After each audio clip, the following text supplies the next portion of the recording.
제가 엄마를 처음으로 부끄러워한 건 중학교 1학년 때였어요. 학교 앞 분식집에서 친구들이랑 떡볶이를 먹고 있었는데 갑자기 문이 열리더니 엄마가 들어왔어요. 빨간 패딩 점퍼에 꽃무늬 앞치마를 두른 채로요.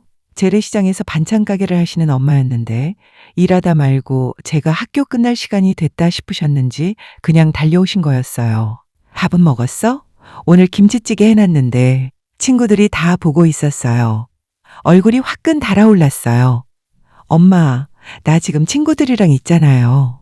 엄마가 그제야 주변을 둘러보시더니 아, 그래? 그럼 이따 와 하시곤 나가셨어요.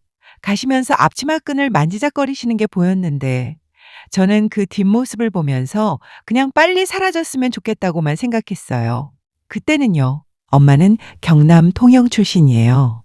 일찍 결혼하셔서 저를 낳고 아버지가 교통사고로 갑자기 돌아가셨을 때 제가 5살이었어요. 그때부터 엄마 혼자였어요. 처음엔 공장을 다니셨대요. 새벽에 나가서 저를 어린이집에 맡기고 저녁에 데려오는 생활을 반복하다가 제가 초등학교 들어갈 때쯤 시장에 자리 하나를 얻어서 반찬 가게를 시작하셨어요. 아침 5시에 나가서 저녁 7시에 들어오는 게 매일 반복됐고 엄마 손은 언제나 빨갛게 부어 있었어요. 찬물에 식재료를 다듬다 보면 겨울엔 손이 튼다고 하셨는데 저는 그게 얼마나 아픈 건지 한참 뒤에야 알았어요. 중학교 2학년 때 학교에서 직업 소개 발표 숙제가 있었어요. 부모님 직업을 조사해서 발표하는 거였는데 저는 자영업이라고만 적었어요. 시장 반찬 가게라고 쓰기 싫었거든요. 발표하면서 선생님이 어떤 자영업이에요? 하고 물으셨을 때 식품 관련이요라고 얼버무리고 자리에 앉았어요. 집에 와서 엄마한테는 발표 잘 됐다고 했어요. 엄마가 웃으시면서 잘했네 하셨는데 그 말이 왠지 더 불편하게 들렸어요. 고등학교에 올라가면서 엄마랑 부딪히는 날이 많아졌어요. 학교 행사가 있을 때마다 엄마가 오시려고 하면 이유를 대서 말렸는데 사실 빨간 점퍼에 앞치마 두른 모습으로 오실까 그랬던 거예요. 수학여행 출발날 아침이었어요. 엄마가 시장 가시기 전에 정류장까지 배웅을 나오셨는데 새벽 4시에 일어나셔서 김밥까지 싸오셨어요.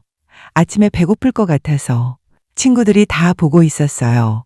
저는 김밥을 받으면서 됐어요 엄마 하고는 버스에 올라타면서 가방 제일 밑에 넣었어요. 엄마가 잘 다녀와 하시고 돌아가시는데 발걸음이 왠지 빠른 것 같았어요. 그 김밥이 새벽 몇 시에 만들어진 건지 그때는 생각도 안 했어요. 대학교에 가면서 집을 떠났어요. 서울로 올라와서 자취를 시작했는데 처음엔 자주 내려가다가 점점 뜸해졌어요. 엄마 전화가 오면 짧게 받고 끊는 게 습관이 됐어요. 밥은 먹고 다니냐? 네. 힘든 건 없어? 없어요. 보고 싶다. 저도요. 그게 다였어요. 보고 싶다는 말을 하면서도 내려가지 않았는데 바쁘다는 게 이유였지만 솔직하게 말하면 그냥 익숙해진 거였어요. 엄마 없이 사는 것이에요. 취직을 하고 남편을 만났어요. 결혼식 날 엄마가 연분홍 한복을 입고 오셨는데 평생 처음 보는 한복이었어요. 어디서 빌리셨는지 몰라도 되게 예쁜 색이었어요. 하객들한테 인사를 드리시는 내내 엄마 얼굴이 그날따라 제일 환하셨는데 저는 그날 처음으로 엄마가 예쁘다고 생각했어요. 항상 빨간 점퍼에 앞치마만 보다가 한복 입은 엄마를 보니까 낯설면서 이상하게 뭉클하더라고요. 아이가 생긴 건 결혼하고 2년 뒤였어요. 임신 중에 엄마가 올라오셔서 같이 지내셨는데 아침마다 미역국을 끓여주시고 장을 봐오셔서 반찬을 한가득 만들어 냉장고를 채워놓으셨어요. 어느 날 엄마가 부엌에서 반찬을 만드시는 뒷모습을 보다가 허리가 굽으셨다는 걸 처음 알았어요. 언제부터 그렇게 되셨는지 몰랐어요. 찬물에 손을 담그시는데 손이 금세 새빨개지는 걸 보고 아무 말도 못하고 그냥 서 있었어요. 아이를 낳고 나서 어느 날 새벽 3시였어요. 아이가 울어서 일어나 달랬는데 1시간이 지나도 안 자고 계속 울었어요. 팔이 빠질 것 같은데 내려놓을 수도 없어서 그냥 안고 서 있는데 갑자기 엄마 생각이 났어요. 저도 이랬겠구나. 아버지도 없이 혼자서 새벽마다 일했겠구나. 그 생각이 드는 순간 눈물이 쏟아졌어요. 아이 때문에 우는 건지 엄마 때문에 우는 건지 모를 정도로요. 다음 날 엄마한테 전화를 드렸어요. 엄마, 나 어릴 때 많이 힘들었어요? 잠깐 침묵이 있다가 엄마가 물으셨어요. 왜? 그냥요. 아이 키우니까 생각이 나서요. 엄마가 웃으셨어요. 힘들었지. 근데 너 있으니까 괜찮았어. 전화기를 들고 한참을 울었어요. 엄마한테 들키기 싫어서 코를 훌쩍이지도 못한 채로요. 그러고 며칠 뒤에 조심스럽게 물어봤어요. 엄마, 나 중학교 때 분식집에서 빨리 가라고 했던 거 기억해요? 응, 기억하고 계셨어요. 목이 막혔어요. 미안해요. 그때 엄마도 좀 창피하긴 했어. 앞치마 두르고 갔으니까. 아니에요, 엄마. 아니긴.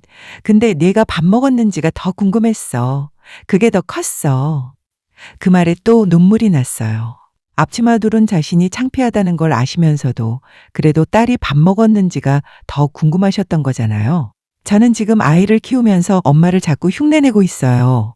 아이가 학교에 가면 밥 먹었는지가 제일 먼저 궁금하고 아픈 데는 없는지 오늘 하루 어땠는지. 엄마가 저한테 하셨던 거랑 똑같아요. 별거 아닌 줄 알았는데 이제는 알아요. 그게 전부였다는 걸. 엄마는 지금도 통영에서 반찬 가게를 하고 계세요. 규모는 좀 작아졌어요.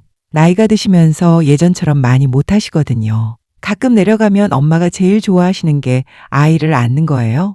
아이를 안고 계시는 엄마 얼굴이 분식집에서 나가시던 날 뒷모습이랑 너무 달라요. 그냥 보는 것만으로 다 된다는 표정이니까요. 저는 아이를 데리러 학교에 갈 때 신경 써서 입어요. 엄마 생각이 나서요. 근데 또 가끔은 일하다가 급하게 뛰어갈 때도 있어요. 그럴 때 아이가 좀 창피하면 어쩌나 싶기도 한데 한편으로는 괜찮을 것 같아요. 나중에 알 테니까요. 엄마가 빨간 점퍼 입고 뛰어오셨던 게 뭔지 저처럼요. 엄마, 분식집에서 빨리 가라고 했던 거 미안해요. 수학여행 김밥 가방 밑에 넣었던 것도요. 전화 짧게 끊었던 것도요. 그 빨간 점퍼가 얼마나 많이 뛰었는지 이제는 알아요. 늦었지만 사랑해요, 엄마.